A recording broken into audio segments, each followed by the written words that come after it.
10 ways to move more every day, according to a physical therapist. It can feel overwhelming when you're trying to make time for exercise. Here are some tips I give my physical therapy patients, and how I manage to keep myself moving. We've all said, who has time to exercise when you're just fill in the blank. A working parent, working night shifts, traveling with work, entrepreneur, student, person who commutes, or parent who stays at home keeping children alive and well. You're not alone in trying to figure out how to fit exercise into your day.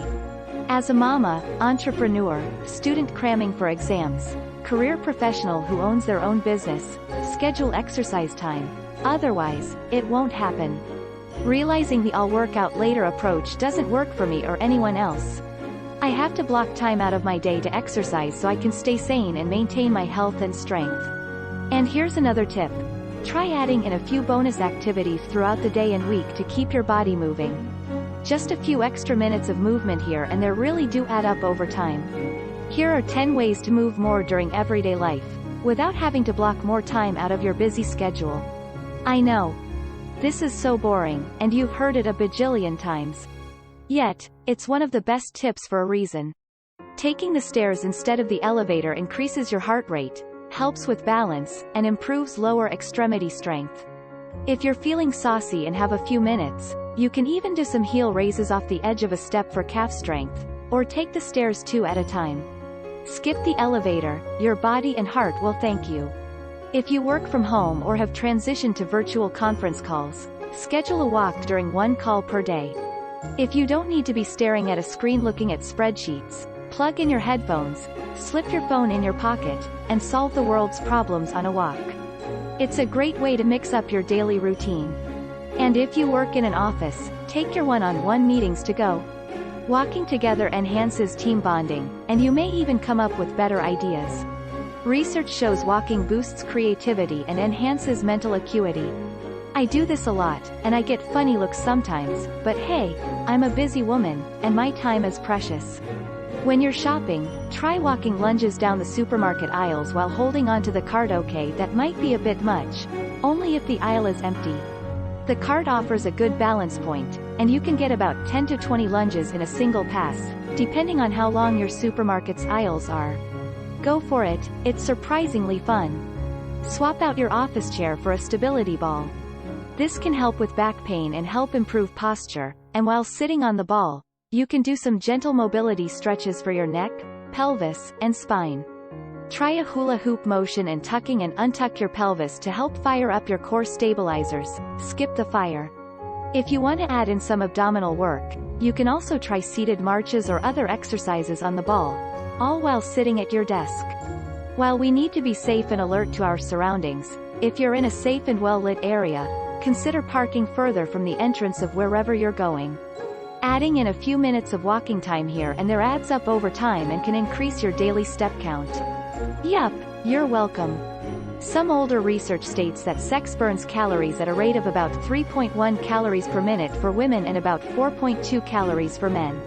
So although it's not the same as a vigorous jog, you can, for sure, work up a sweat during sex.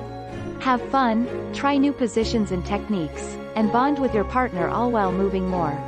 Take the family to the shelter and volunteer to take a few dogs for a walk. You get to increase your time outside, help a dog in your community, teach your kids about caring for others, and spend some quality family time being active and moving your body. It's a win-win-win for all involved. Clear the furniture from the room and put on some tunes. You can do this while cooking dinner, folding laundry, or vacuuming.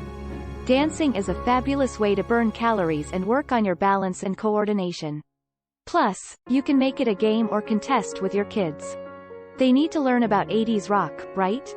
Put on some AC/DC, or whatever makes you tap your feet, and get shaken. During your next family game night, swap out cards or board games for active games. Here's a list to jog your memory.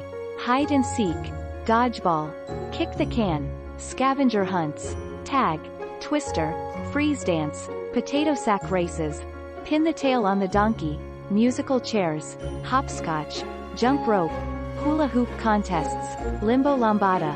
The games you once played as a kid are just as fun to play now. Games like these can be played with people of any age, as well as indoors or outdoors. My family has a blast playing charades and freeze-frame dance party, and we all are sweaty and tired afterward.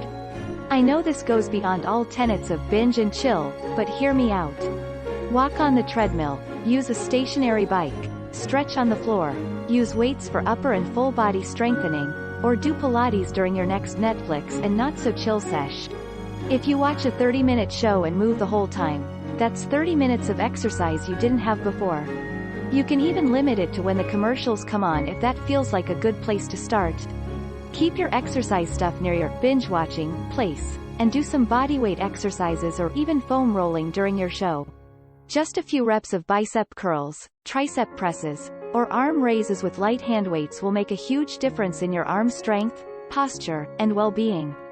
This is especially true for women, who are at a higher risk of osteoporosis. Incorporate weight training into your routine to keep your bones healthy and strong.